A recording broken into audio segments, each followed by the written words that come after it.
Est-ce que c'est obligatoire d'utiliser une base à maquillage? Donc il y a déjà trois types de bases de maquillage. Il y a la base pour le fond de teint, la base pour les lèvres, la base pour les yeux. Donc je vais aller à chacune d'entre ces bases et dire moi ce que je pense par rapport à chacune d'entre elles en tant que maquilleuse professionnelle. Pour celles qui ne me connaissent pas, j'ai une compagnie de maquillage à Montréal et je donne des cours de maquillage en ligne. Donc on va commencer. Donc la base pour le visage. Donc personnellement, moi je pense que c'est obligatoire, c'est très important d'avoir une base, mais quand je dis base, ça peut être aussi tout simplement une crème. Donc mettre quelque chose sur sa peau avant même de mettre le fond de teint.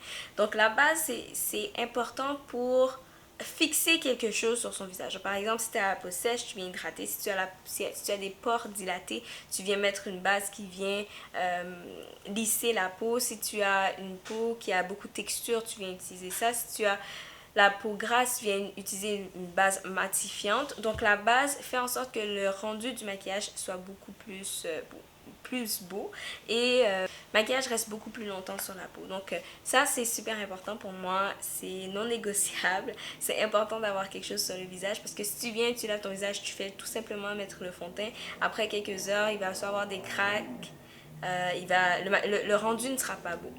Ensuite, la base pour les lèvres. Ça, par contre, je ne l'utilise pas très souvent, mais c'est... Non, je l'utilise pas souvent, surtout sur moi. Mais quand c'est sur des clientes, je me rends compte que souvent les lèvres sont très sèches. Donc, je viens hydrater je viens hydrater les lèvres pour que le rouge à lèvres reste plus longtemps et qu'il n'y ait pas beaucoup de craques sur les lèvres. Mais c'est pas quelque chose que j'utilise sur moi très souvent. Je mets le lipstick, puis souvent je mets un gloss qui fait en sorte que c'est aussi un peu hydratant. Donc j'ai pas l'obligation d'aller mettre une base sur mes lèvres. Tout ça, par contre, ça fait en sorte que si tu mets une base, tu peux avoir un meilleur rendu. Mais c'est pas obligatoire. Dans mon livre à moi. Finalement, la base pour les yeux. Donc, tout ce qui est base pour les yeux, pour moi, c'est non négociable, c'est obligatoire.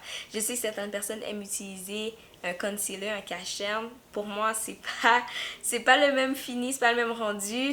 Et ça peut être le même rendu sur certaines personnes spécifiques. Quelqu'un qui n'a pas de plis sur les yeux, quelqu'un qui a la peau très lisse. Et souvent, les personnes qui sont plus pâles, c'est pas nécessaire de mettre une base pour les yeux, même si moi je le mets tout le temps, quelle que soit la cliente, mais on peut s'en sortir.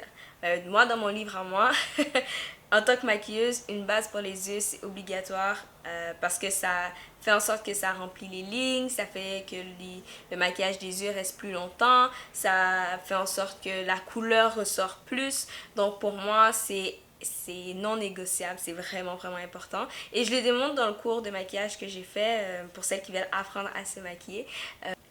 Une base pour le visage, c'est obligatoire. Une base pour les yeux, c'est obligatoire. La base pour les lèvres, sur les clientes, moi je trouve que c'est obligatoire. Mais sur soi, ça dépend vraiment de ses lèvres. Si on est quelqu'un qui boit beaucoup d'eau, on n'a pas vraiment besoin de... Nos lèvres sont naturellement tout le temps hydratées, c'est pas nécessaire. Certaines personnes mettent des bases pour vraiment grossir les lèvres. Mais honnêtement, personnellement, c'est pas quelque chose que j'utilise beaucoup. Donc voilà, j'espère que vous allez passer une excellente journée. J'ai d'autres vidéos ici qui seraient vraiment intéressantes pour vous. Si vous n'êtes pas encore abonné, je vous invite à vous abonner sur Anna Ivy Academy. Et pourquoi pas nous visiter sur annaivy-academy.com. Il y a vraiment plein de belles choses. Et on se voit très bientôt. Au revoir.